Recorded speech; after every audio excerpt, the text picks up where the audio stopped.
वार्डबंदी जो है ये बड़ी एक साजिश के तहत इन्होंने किया है। सबसे ज़्यादा भ्रष्टाचार कौन करेगा, माल कहाँ से खाएंगे, बस यही चीज़ें इनके ऊपर प्रभावी रहती हैं। लूटना कहाँ से है, किसके ऊपर झूठा पर्चा कराना है, इसका मुंह बंद करना है, इसको ब्लैकमेल करना है, ये सब चीज़ें प्रभावी रहती हैं इनके ऊपर। कि भी हमारे इम्प्रूवमेंट ट्रस्ट के जो चेयरमैन हैं विभूति शर्मा जी, उनके ऊपर विजिलेंस की इंक्वायरी हो रही है। हम मेरे ऊपर झूठा पर्चा पंजाब सरकार ने और विधायक जी ने दर्ज करवाया, मैंने पार्टी छोड़ दी। ये सुनने में आया है कि भी मुख्यमंत्री के जो बेटे हैं वो भी क्रैशरों तक में जो है वो पार्टनर बने हुए हैं। जय हिंद दोस्तों, आप देख रहे हो द नेट न्यूज़। हमारी कोशिश रहती है कि शहर के हर उस मुद्दे के बारे में आपको जानकारी हो जो इस समय अहम बना हुआ है। तो अगर पठानकोट की बात करें तो इस समय वार्डबंदी एक अहम मुद्दा बना हुआ है। हमारे साथ भाजपा के जिला प्रवक्ता योगेश ठाकुर जुड़े हैं, जिनसे बातचीत करेंगे शहर के हर मुद्दे पर। लेकिन सबसे पहले वार्डबंदी के ऊपर उनकी क्या राय है। सर, सबसे पहले तो द नेट न्यूज़ में आपका स्वागत है। सर, अहम मुद्दा अभी शहर में बना हुआ है वार्डबंदी को लेकर, चाहे वो कांग्रेस के बंदे हों या फिर भाजपा के हो या फिर अन्य पार्टी या संस्था के हो, सब यही कह रहे हैं कि वार्डबंदी में कहीं ना कहीं कुछ गड़बड़ हुई है। आपका कहना है? देखिए, ये वार्डबंदी नहीं है, ये स्पेसिफिक जो कुछ आदमी हैं उनकी प्लानिंग के साथ ये काम हुआ है। क्योंकि पहली बार ऐसा हुआ है कि अगर कांग्रेस ने वार्डबंदी कराई है तो कांग्रेस वाले ही विरोध कर रहे हैं, बीजेपी का तो विरोध है ही है। तो चलो करती है जी, और उसमें कांग्रेस वाले भी विरोध कर रहे हैं। इन्होंने कांग्रेस के भी कई जो अपने इनके बंदे थे उनको इन्होंने 5-5, 6-6 हिस्सों में काट दिया। एक वार्ड इधर का, एक वार्ड उधर का। मतलब किसी एक आदमी को तो, पार्टी को तो सेटिस्फाई कर ले, आप अपनी पार्टी के बंदों को सेटिस्फाई नहीं कर पा रहे तो उस वार्डबंदी का क्या फ़ायदा। तो ये वार्डबंदी जो है ये बड़ी एक साजिश के तहत इन्होंने किया है कि इनके कुछ चहेते हैं जो मेयर का ख्वाब देख रहे हैं जी, और जो विधायक जी के साथ मिलके मेयर की कुर्सी को कब्जाना चाहते हैं। पर आपके माध्यम से मैं इनको बताऊं कि वो मुंगेरी लाल की हसीन सपने देखने जैसी मेरी बात है।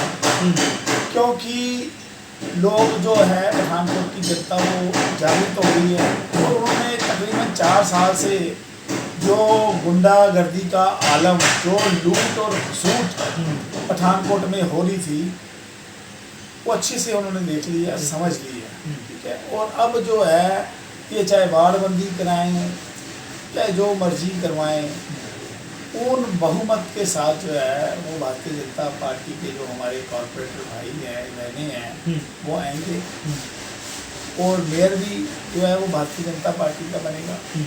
और आगे जो है अभी विधायक है, बड़ी जल्दी वो भी भारतीय जनता पार्टी के बनेंगे। और आगे सेंटर में भी भारतीय जनता पार्टी। बड़ा अच्छा एक तालमेल और शहर के विकास के लिए आने वाले समय में 2022 के बाद एक स्वर्ण युग आएगा पठानकोट जिला के लिए, जिसमें धरातल पे काम होंगे, अच्छे काम होंगे। योगेश जी, आपने बात की कारपोरेशन की और आपने ये भी कहा कि इनके खुद के बंदे नाराज हैं। क्यों ऐसा, खुद के बंदों को सेटिस्फाई क्यों नहीं कर पा रहे? आपकी नज़र में क्या चीज़ हो सकती है, क्योंकि आपको बहुत तजुर्बा है इस मामले में, कि इनके अंदर क्या रणनीति चलती है? देखिए, इनके अंदर जो है वो सबसे ज़्यादा भ्रष्टाचार कौन करेगा, माल कहाँ से खाएंगे, बस यही चीज़ें इनके ऊपर प्रभावी रहती हैं। लूटना कहाँ से है, किसके ऊपर झूठा पर्चा कराना है, इसका मुंह बंद करना है, इसको ब्लैकमेल करना है, ये सब चीज़ें प्रभावी रहती हैं इनके ऊपर। बड़ी हैरानगी की बात है, मैं वही बता रहा हूँ कि भी हमारे इम्प्रूवमेंट ट्रस्ट के जो चेयरमैन हैं विभूति शर्मा जी, उनके ऊपर विजिलेंस की इंक्वायरी हो रही है। शहर में कई आदमियों को पता नहीं, जनता जानना चाहती है। लोग हमसे भी फ़ोन करते हैं, मैंने भी फ़ोन करके विभूति जी से पूछा कि विभूति जी हम मेरे ऊपर झूठा पर्चा पंजाब सरकार ने और विधायक जी ने दर्ज करवाया, मैंने पार्टी छोड़ दी, मैंने उसका डट के विरोध किया। आपके ऊपर विजिलेंस की इंक्वायरी लिखवा दी है, आप बोलते नहीं, आप लोगों को बताते नहीं भी क्या बात है, ऐसा क्यों है, चुप्पी का आपके कारण क्या है? और अभी विभूति जी के बाढ़ के इन्होंने टुकड़े टुकड़े कर दिए। जो जंग बहादुर बेदी हैं कांग्रेस के सीनियर, जिन्होंने इनको एमएलए बनाने में पूरा सहयोग दिया। बलवान जी हैं वो भी शोर मचा रहे हैं, श्याम महाजन जी हैं वो भी शोर मचा रहे हैं, मेरा वार्ड कट गया। रंजना महाजन जी जिला के प्रधान है, उनके वार्ड का मतलब जिनकी बिसात पे कुर्सी खड़ी की आज वही मुश्किल में, वो सारे पावे टूट गए हैं जी, वो सारे पावे टूट गए हैं। और जो चहेते इनके साथ, इनके चहेते बने हुए हैं, वो हर एमएलए के साथ आपको दिखेंगे। और लास्ट मोमेंट पे इलेक्शन से 15-20 दिन पहले वो आपको भागते हुए दूसरे खेमे में जाते हुए भी दिखेंगे। अब वो जो आदमी है वो पिन पॉइंट के ऊपर है, वो 4-5-6 ही आदमी है जो कभी वो 15-20 दिन पहले कैलकुलेशन करते हैं जीतने वाला या हारने वाला। जो जीतने वाला था वो उसकी तरफ भी काम करे, ये जनता भी जानती है, सारा पठानकोट शहर जानता है, और अब लीडर भी भली भांति जानना शुरू हो गए हैं। सर आपने बात की कि इनका जो इनके चहेते हैं, जो इनको बनाने वाले आज बहुत मुश्किल में है। बहुत से वादे इन्होंने किए थे इलेक्शन से पहले। एक बहुत बड़ा वादा जो मुद्दा है पंजाब के जो अभी सीएम है उन्होंने किया था अमरिंदर सिंह जी ने कि मैं 4 हफ्तों में नशा खत्म कर दूँगा। अभी हाल ही की बात है, कल एक बहुत बड़ी खेप जो है पठानकोट में पकड़ी गई है नशे की। तो कहाँ पर कमी रह गई है, वादा क्यों नहीं पूरा हुआ, या फिर विल पावर की कमी है, किस चीज़ की कमी है कि नशे पर अभी तक नकेल नहीं? अगर हम पठानकोट की बात करें तो देखिए, विल पावर की कमी नहीं है जी, पर्सनल इंटरेस्ट है जी, इनको जो है वहाँ से कमीशनें आती हैं, वहाँ से ये पैसा दोनों हाथों से बटोर रहे हैं। हमारे ज़िला पठानकोट के लिए बड़ी शर्म की बात है कि सुनने में आया है कि भी मुख्यमंत्री के जो बेटे हैं वो भी क्रैशरों तक में जो है वो पार्टनर बने हुए हैं। ठीक है, एक गांव में पूरा विरोध था, वहाँ पर नाम आ रहा है कि मुख्यमंत्री जी के बेटे जो हैं वो भी क्रैशर में पार्टनर हैं। तो माइनिंग कहाँ से बंद हो जाएगी? डीसी साहब, एसएसपी साहब कहाँ से कार्रवाई कर लेंगे? इतने शर्म की बात है कि हाई कोर्ट ने अपने जज को अपॉइंट करवा के इन्वेस्टिगेट करवाया, स्टिंग ऑपरेशन करवाया, और फिर जो वहाँ के डीसी साहब और एसएसपी ने रिपोर्ट दी थी कि हमारे यहाँ बिल्कुल माइनिंग नहीं हो रही, उसको झूठा पाया। और सीबीआई इंक्वायरी के लिए इन्होंने अलाउ कर दिया कोर्ट ने कि भी सीबीआई इंक्वायरी हो। उससे बड़े दुख की बात यह है कि हमारी जो कांग्रेस की सरकार है उन्होंने उस सीबीआई इंक्वायरी का विरोध किया। इससे साफ साफ दिख जाता है कि ये जो है ये सर से लेके पांव तक भ्रष्टाचार में डूबे हुए हैं, चाहे उसमें वो माइनिंग माफिया हो, चाहे वो शराब माफिया हो। आपने पीछे देखा लॉकडाउन में, दिल्ली में लॉकडाउन में अगर ठेके खुले तो 8-8 किलोमीटर की लाइनें थी। पठानकोट जिला में ठेके के बाहर एक बंदा नहीं था, क्योंकि सबसे ज़्यादा अगर शराब स्मगल हुई पठानकोट से तो वो डिवीजन नंबर 2 के एरिया से जेएनके तक सप्लाई हुई है। यहाँ से करोड़ों रुपए की शराब जो है वो स्मगल की गई है। यहाँ के जो है सुनने में आया कि भी विधायक जी और उनके भाई वगैरह भी पार्टनर है। तो जहाँ पर पॉलिटिकली आदमी इन्वॉल्व हो जाएगा माइनिंग में, शराब माफिया में, बाड़ी खेत को खाएगी, तो फिर हम कहाँ से सोचेंगे भी नशा मुक्त होगा? ठीक है, वो इन्होंने हाथ में गुटका साहब को, पवित्र जो है ना जी बिल्कुल, गुटका साहब को हाथ में रख के मुख्यमंत्री की कसम खा रहे हैं। और पंजाब में है 100 आदमी जहरीली शराब से मिल रहा है, स्नैक मिल रही है, नशा मिल रहा है।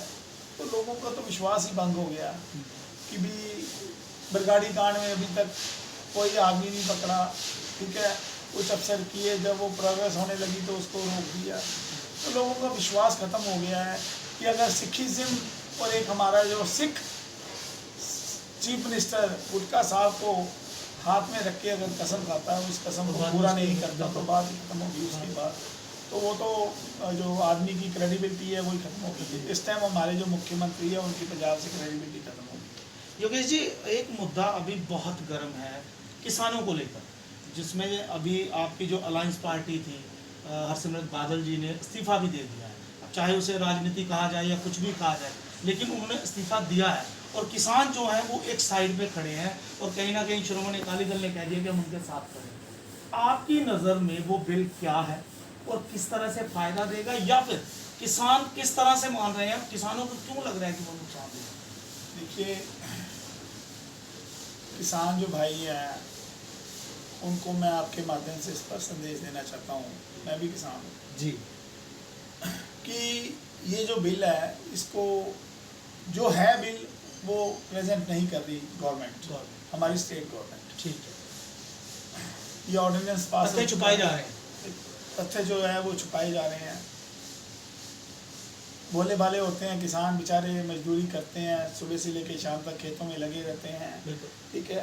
फसल के पैसे भी पूरे नहीं मिलते, जब मिलती फसल तो आड़तियों के पीछे गवर्नमेंट, ठीक है, कमा दिया तो शुगर मिले पैसे नहीं देती, बुरा हाल है।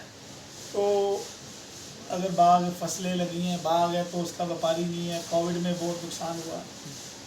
ये ऑर्डिनेंस जो पास हुआ है इसके ऊपर ये किसान भाइयों को गुमराह कर रहे हैं जी। इससे किसानों को फ़ायदा ही फ़ायदा है। जी किसानों को फ्री हैंड कर दिया है। पहले जो किसान था वो सिर्फ अपनी मंडी तक सीमित रहता था कि अपनी मंडियों में ही वो अनाज जो है वो बेच सकता था, ठीक। एमआरपी जो है वो इन्होंने ख़त्म नहीं की। जो रिटेल इसका फूड का जो कॉस्ट रहेगी ये इसको गुमराह कर, एमएसपी जो मिनिमम सपोर्टिंग प्राइस जो है जी, एमआरपी सॉरी जी जी जी जी, एमएसपी वो वही रहेगा, वो वही रहेगा जी। ये उसको घुमा रहे हैं, ये अपनी राजनीति, क्योंकि इनके पास कोई मुद्दा नहीं रहा। नशे में ये घिरे हुए हैं, माइनिंग माफिया में घिरे हुए हैं, ये अब किसानों को लेके सिंपैथी लेना चाहते हैं।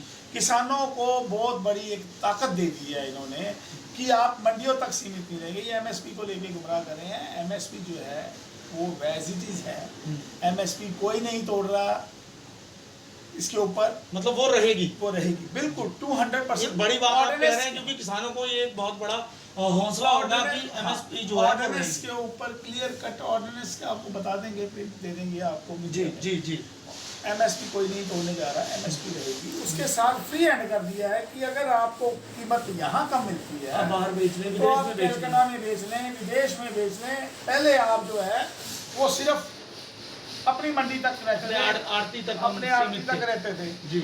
उससे क्या फायदा होगा, जो हमारी फॉरेन की कंट्रीज हैं जिनको हम एक्सपोर्ट करते थे यहाँ से माल, वो डायरेक्ट फार्मर तक पहुंचेंगी। बड़ी बड़ी कंपनियां जो है बिचौलिया खत्म होगा, आड़तिये खत्म होंगे, ठीक है, कमीशन एजेंट्स जो है वो खत्म होंगे, मंडी बोर्ड का काम भी कम होगा। उस चीज़ से इनको तकलीफ पड़ रही है, क्योंकि इन्होंने तो हमेशा खाने पीने का मसाला रखा है, इन्होंने ईमानदारी तो देखी नहीं। अभी आपने देखा है धीरे धीरे भ्रष्टाचार जो है वो खत्म होता जा रहा है, ठीक है। अभी पूरे हिंदुस्तान में 80 करोड़ से ज़्यादा लोगों को डायरेक्ट जो है वो अन्न की सप्लाई की गई सेंटर के द्वारा। राशन भी राशन जो है उसमें अनाज भी, हाँ, दालें, कनक, और इस मुश्किल समय में, ठीक है, तो सिलेंडर जो है वो दिए, लेबर कार्ड में पैसा सीधा अकाउंट में आया। अभी जो बीच के बिचौली है ना और जो जाली बने हुए थे उनकी दुकानदारी खतरे में, हाँ उनकी दुकानदारी खतरे में, और वो चीज़ें इनको हजम नहीं हो रही। और ये किसान जो है वो बेचारे सुबह से लेकर शाम तक अपने खेतों में मेहनत करते हैं और ये गंदी राजनीति कर रहे हैं, ठीक है, एमएसपी को लेके गुमराह कर रहे हैं। तो ऐसी चीज़ें नहीं है। मेरी यही हाथ जोड़ के बेनती है, मैं भी किसान हूँ, ऐसी कोई बात नहीं है। मेरा आखिरी सवाल है कि कोरोना काल चल रहा है और पठानकोट में लगातार केसेस बढ़ रहे हैं, पिछले कई दिनों से बहुत जो रेशो बढ़ती जा रही है, और कांग्रेस सरकार का कहना है कि हम पूरी तरह से लगे हुए हैं, हम काम कर रहे हैं, और कहीं ना कहीं यहाँ के जो सांसद सनी देओल हैं, कहा जा रहा है कि उनकी इन्वॉल्वमेंट बहुत कम है। तो आप जिला के प्रवक्ता हैं भाजपा के, तो आप बताइए, हमारे देखने वालों को बताइए कि इस समय हमारे सांसद का क्या रोल है और कितनी इन्वॉल्वमेंट है। देखिए, हमारे सांसद जी का बहुत अच्छा रोल है। उन्होंने जब से वो सांसद बने हैं, जो भी हमारे इलाके की, उनके इलाके की मुश्किलें थी उनको इन्होंने ठीक किया। और कोविड के टाइम की आप बात पूछ रहे हैं, मैं जस्ट आपको कोविड के टाइम की, हाँ, मैं भी वही बात करूँ। 3 एम्बुलेंस इन्होंने पठानकोट को दी। जी बिल्कुल, बढ़िया, 28-30 लाख रुपए अपने सांसद निधि से, है ना। उसके बाद इन्होंने वेंटिलेटर्स के लिए पैसे दिए 50 लाख रुपये। वो ये पैसा अभी तक खर्च नहीं सके। बड़ी मतलब शर्म की बात है कि हमारे जो सिविल हॉस्पिटल पठानकोट को जो सांसद निधि से पैसा मिला था वो पेंड नहीं कर सके कोविड के टाइम पे। उन्होंने वेंटिलेटर्स के लिए था, वेंटिलेटर ही पर पूरे एक सिविल हॉस्पिटल में वेंटिलेटर ही नहीं था। अभी एक संस्था थी, उन्होंने वेंटिलेटर पीपी किट्स के लिए, सैनिटाइजर्स के लिए, मास्क के लिए, अभी 1 लाख मास्क तो अभी दिया है उन्होंने, 2 लाख मास्क हो रहा है। ठीक है, तो ऐसी कोई बात नहीं है कि भी हमारे सांसद जी जो हैं वो हमारे अपनी कॉन्स्टिट्यूंसी की तरफ ध्यान नहीं दे रहे हैं। मैं जो है ये सत्ताधारी नेता जी उनके सांसद से पूछना चाहता हूँ कि वो तो बेचारे पठानकोट में आए नहीं, उन्होंने तो सीधा ही काटा मार दिया है कि भी मैं अब हार गया हूँ यहाँ से और मेरा अब लेना देना इस कॉन्स्टिट्यूंसी से कुछ नहीं है। तो शर्म की बात तो उनके लिए है। हमारे सांसद तो बड़े अच्छे से काम कर रहे हैं। वो तो अगर बॉम्बे बैठे अभी होके गए हैं थोड़े दिन पहले, उससे पहले भी होके गए, तो ऐसी कोई बात नहीं, बड़ा अच्छा काम कर रहे हैं और मेरे वार्ड में रहने हैं। जब भी आते हैं सबसे पहले हमें इन्फॉर्मेशन देते हैं, हम जाते हैं कोई भी काम बताते हैं तो काम बड़े अच्छे से करते हैं। हमें उनसे कोई भी किसी तरह से कोई शिकायत नहीं है। और वो ऐसी छोटी छोटी राजनीति में आते भी थी, जो वो काम ब्रिजेस कर रहे हैं, अभी बाढ़ साहब का रास्ता और ब्रिजेस का काम, बड़े बड़े पुलों का काम, एलिवेटेड ट्रैक का काम, अथॉरिटी से लगातार मिल रहे हैं। चक्की बैंक स्टेशन को रेनोवेट करवा रहे हैं। ठीक है, और पूरे शहर को आपको पता होना चाहिए, पूरे शहर को अंडर सर्वेलेंस करवा रहे हैं। उसके लिए सांसद निधि से इन्होंने सर्वेलेंस के लिए, कैमरों के लिए पैसा दिया, सीसी कैमरे के लिए इन्होंने पैसा दिया। ठीक है, मतलब जो इम्पोर्टेंट काम है वो कर रहे हैं, उनकी पहली नज़र में है। अभी चक्की बैंक को फ्लाईओवर के साथ जोड़ने का काम वो नेशनल हाईवे के काम है। हमारे विधायक जी तो आपको पता होगा प्रभुति जी के साथ घूम के तो वहाँ सड़क पास करवा रहे थे, वहाँ अभी आप देखिए रेलवे का ट्रैक दोबारा से बन रहा है। वो गुमराह नहीं करते, जो काम वो करवा रहे हैं वो आपको दिखेंगे और दिख भी रहे हैं। धन्यवाद योगेश जी, आपने अपना कीमती समय दिया। तो ये थे हमारे साथ भाजपा के जिला प्रवक्ता योगेश ठाकुर, जिन्होंने बेबाक बातें की पठानकोट के मुद्दों पे, चाहे वो कोविड के चलते हो, नशा हो, फाइन हो, सब मुद्दों पे बेबाक राय रखी। तो इसी तरह की जानकारी आपको देते रहेंगे। आप देखते रहिए द नेट न्यूज़। मुनीश महाजन के साथ Sanjeev Mangotra, the net news Pathankot.